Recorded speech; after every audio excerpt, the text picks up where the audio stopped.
हमें लगता है कि यहाँ एक बात और समझनी चाहिए। इस देश के भीतर में डेमोक्रेसी का मतलब मान लिया गया है कि जो सेंटर की पावर रहेगी उसके पास समूची ताकत हो। इस समूची ताकत का मतलब यह है कि फेडरल सिस्टम भी खत्म हो जाए। जीएसटी लाया गया एक देश एक कानून कह के, कृषि कानून लाया जा रहा है एक देश एक बाजार कह के।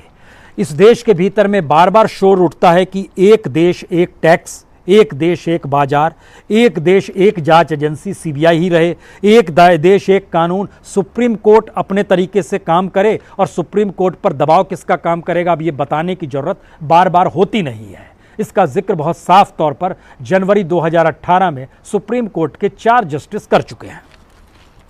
इलेक्शन कमीशन भी अब आवाज उठाने लगा है एक देश एक चुनाव। बीजेपी भी धीरे धीरे कहने लगी है एक देश एक पार्टी। यानी इसका मतलब यह है कि धीरे धीरे इस देश के भीतर में ऐसी सिचुएशन आ जाए कि जहां फेडरल स्ट्रक्चर खत्म हो जाए। और जब हम किसान और एग्रीकल्चर कानून का जिक्र करते हैं तो हमें लगता है क्या ये देश पहली बार एक ऐसे टकराव की दिशा में जा रहा है। क्योंकि चाहिए या नहीं चाहिए, लेकिन देश के भीतर में बड़े सारे ऐसे राज्य हैं जो बीजेपी शासित नहीं है और उनकी तादाद बीजेपी शासित राज्यों से ज्यादा है। तो वह देश के भीतर ही है और उन राज्यों से जब यह आवाज आती है कि डेमोक्रेसी नहीं है तो क्या माना जाए। मसलन प्रधानमंत्री डेमोक्रेसी को नहीं जी रहे हैं। यह एक लंबी फहरिस्त है जो बीजेपी शासित राज्य नहीं है। पंजाब, राजस्थान, छत्तीसगढ़, तीनों जगह कांग्रेस की सत्ता। महाराष्ट्र, झारखंड, जहां पे कांग्रेस के समर्थन से बनी हुई राजनीतिक सत्ता। पश्चिम बंगाल टीएमसी है। केरल, वहां पर वामपंथी गठबंधन काम कर रहा है।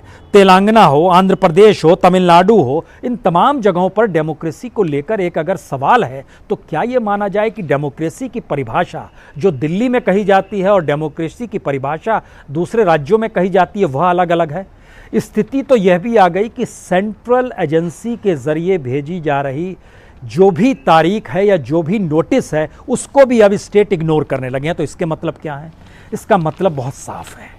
हमारे देश के भीतर में डेमोक्रेसी स्टेक पर इसलिए ला दी गई कि राजनीतिक सत्ता को बरकरार रखना है और राजनीतिक सत्ता को अपने हिसाब से परिभाषित करना है। हमें लगता है इन बातों को जिक्र हम इसलिए करना चाहते हैं। और पंजाब के संदर्भ में एक चीज़ और आपको हम बताएं, 1973 में आनंदपुर साहिब प्रस्ताव आया था। अकाली दल ने बड़ा मंथन किया था। उन्होंने क्या कहा था?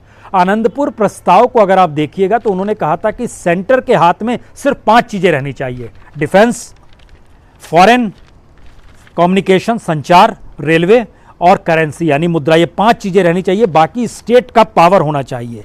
लेकिन इस दौर में देखिए, रेलवे केंद्र के हाथ में है तो उसने बेच दिया, माइनिंग केंद्र के हाथ में है तो उसने सेल कर दिया, पोर्ट केंद्र के हाथ में है तो उसने सेल कर दिया, एयरपोर्ट केंद्र के पास था उसने प्राइवेट सेक्टर को सेल कर दिया, बैंक्स केंद्र के पास थे उसने कुछ मर्जर किया, कुछ फॉरेन बैंकर्स को बेच दिया, जो हाल में लक्ष्मी वैश्य बैंक बेच दिया गया है या उनको सौंप दिया गया है।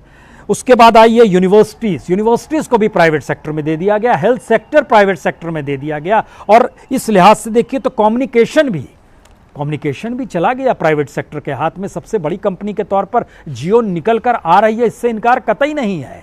और बचा है सिर्फ एग्रीकल्चर, उसको भी प्राइवेट सेक्टर के हाथ में देने की तैयारी है। इसका मतलब यह है कि चाहे कॉन्स्टिट्यूशन के तहत जो भी सेंटर को राइट्स मिले, सेंटर के पास अधिकार थे, उसने ना सिर्फ उसको औने पौने दाम में पूंजीपतियों के हाथ में बेच दिया जिनके पास पैसा था, जिसको आधुनिक भाषा में इंडस्ट्रियलिस्ट, बिजनेसमैन, कॉरपोरेट, कुछ भी आप कह सकते हैं, बड़े बड़े घराने जो रईस घराने, उनमें भी जो सरकार के साथ खड़े थे उनको सेल कर दिया गया। यानी जिसे सरकार को चलाना था वह भी सेल कर दिया गया। डिफेंस में भी अब 100% एफडीआई आ गया।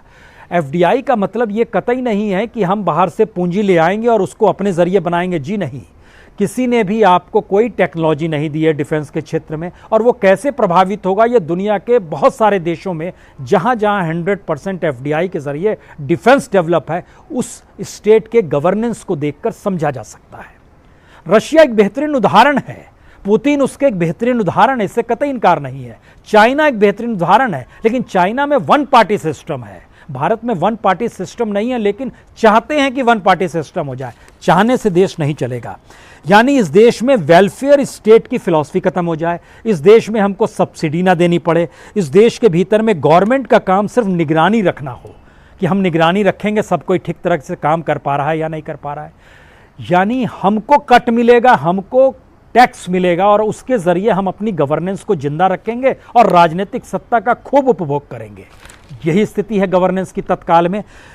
क्योंकि इस देश को अगर आप मोनेटाइज करने की दिशा में बढ़ना चाहते हैं और ये सोच रहे हैं, जो शायद मोदी सरकार की फिलॉसफी है कि सब चीज़ मोनेटाइज कर दीजिए, सारी चीज़ मोनेटाइज करके हर किसी को टैक्स के दायरे में ले आइए, हर पॉलिसी को देखिए, उसमें इस देश के भीतर में इस बात को देखा ही नहीं गया कि इस देश में एक बड़ी तादाद बहुत गरीब है। एक तादाद के पास तो इतनी संपत्ति है कि वह दुनिया के मानचित्र पर भी रईस होने का तमगा लिए ढोती है, लेकिन दुनिया के मानचित्र पे जो भूखे नंगे लोग हैं उनकी तादाद भारत में सबसे ज़्यादा है। यूनाइटेड नेशन की रिपोर्ट है। लेकिन हम सबके लिए एक जैसी पॉलिसी बनाएंगे और फिर कहेंगे कि कॉम्पिटिटिवनेस है, स्वस्थ प्रतियोगिता है। ऐसा होता नहीं है। ये मोनोपोली की दिशा में बढ़ते हुए कदम है और मोनोपोली का मतलब होता है ऑथोरिटेरियन सत्ता। यही तानाशाही की पहचान होती है। राजनीतिक तौर पर चुनाव को कराना लोकतंत्र को जीना भर या उसका एसेंस भर है। उसके बाद की परिस्थिति क्या होती है, हमको लगता है यह तो जम्मू कश्मीर के चुनाव से भी समझना चाहिए।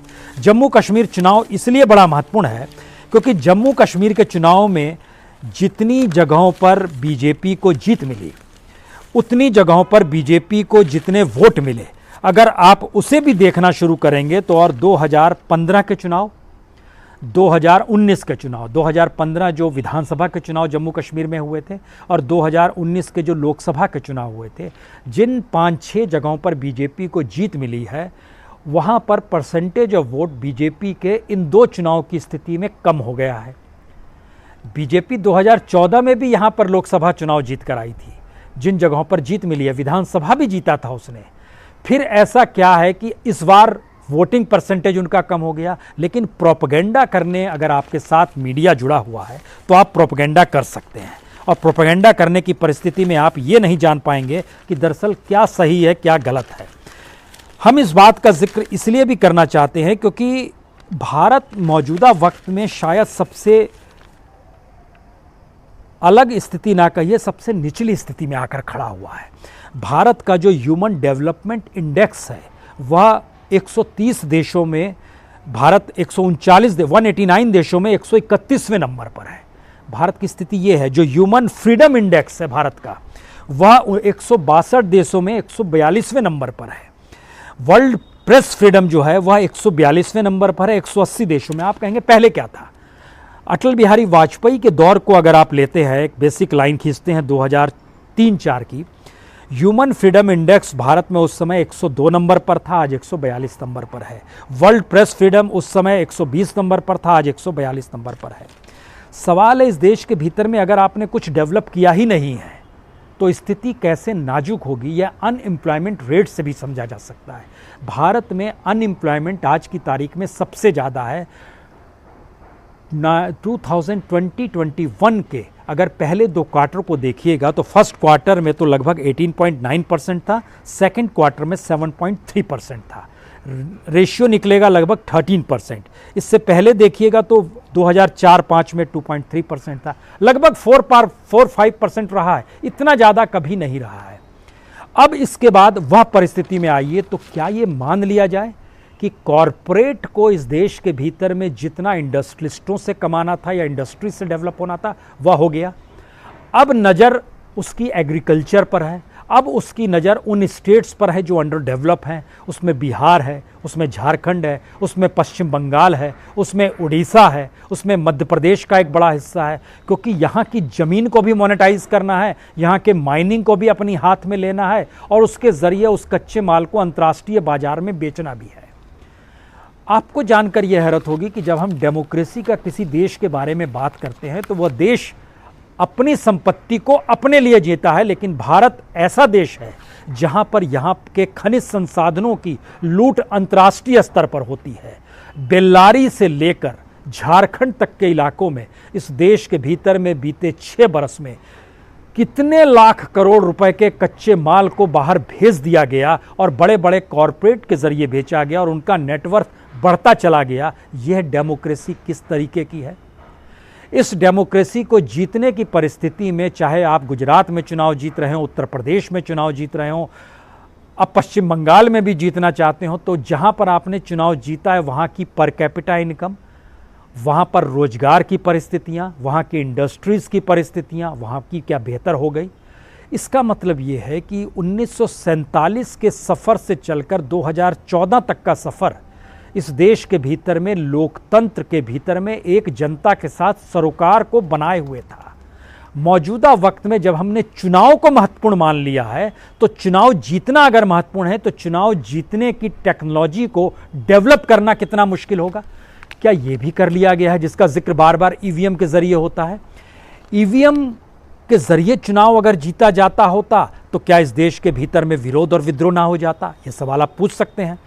दूसरा सवाल आप यह कह सकते हैं कि चुनाव देकर जब हमने ही जिताया है तो आप उस राजनीतिक सत्ता पर सवाल क्यों कर रहे हैं? तो उसका जवाब सबसे बड़ा यह है कि इस देश के भीतर में अगर 58% लोग खेती पर निर्भर हैं, इस देश के भीतर में अगर 60 से 65% लोग अप्रोक्ष तौर पर, यानी लगभग 7 से 10% और उसमें बढ़ोतरी हो गई, जो कृषि इकोनॉमी पर ही निर्भर कर रहे हैं, और इस देश की जीडीपी में अगर रूरल इंडिया का योगदान जीडीपी में 48% है और वहाँ की स्थिति बीते 6 बरस के भीतर में लगभग 3% नीचे चली गई है, तो फिर डेमोक्रेसी का मतलब क्या होगा? शायद ये सारे सवाल इसलिए जरूरी हो गए हैं क्योंकि अब लोकतंत्र को सिर्फ चुनावी मशीन में तब्दील किया जा रहा है। अब लोकतंत्र को चुनाव जीतने और हारने की परिस्थितियों में तौला जा रहा है और इस देश की जनता को उस रोबोट में कन्वर्ट किया जा रहा है जहां इस बात का जिक्र वो अपने आप से कर ले, हाँ हमने तो वोट दिया था, हमने तो जिता दिया है और हमारी ही तो सत्ता है, और वो राजनीतिक सत्ता भी तमाम माध्यमों के जरिए इस बात का जिक्र करते रहे, हम ही तो हम हैं। तो क्या ये एक ऐसी परिस्थिति पहली बार इस देश के भीतर में आ गई है जहां संविधान द्वारा तैयार किया गया चेक एंड बैलेंस धीरे धीरे खत्म हो जाए? शायद ये सवाल है, और शायद संविधान के आईन में लोकतंत्र की परिभाषा यही है। किसी भी लोकतांत्रिक देश का अपना संविधान होता है, उस संविधान में दर्ज आर्टिकल्स जो होते हैं वह लोगों के लिए चेक एंड बैलेंस का काम करते हैं। इसीलिए एग्जीक्यूटिव हो, जुडिशरी हो, न्यायपालिका हो, कार्यपालिका हो, विधायिका हो, मीडिया हो, ये एक चेक एंड बैलेंस बनाते हैं। लेकिन आज की तारीख में आपको कोई भी चेक एंड बैलेंस नज़र नहीं आएगा। शायद इसीलिए किसान देश के अलग अलग हिस्सों से इस सर्द मौसम में दिल्ली की सीमा पर बैठे हैं, और सरकार अगर हेकड़ी से कहे आप हमको डेमोक्रेसी मत बताइए, तो फिर आप मान लीजिए डेमोक्रेसी वाकई नहीं है। बहुत बहुत शुक्रिया, बहुत बहुत शुक्रिया।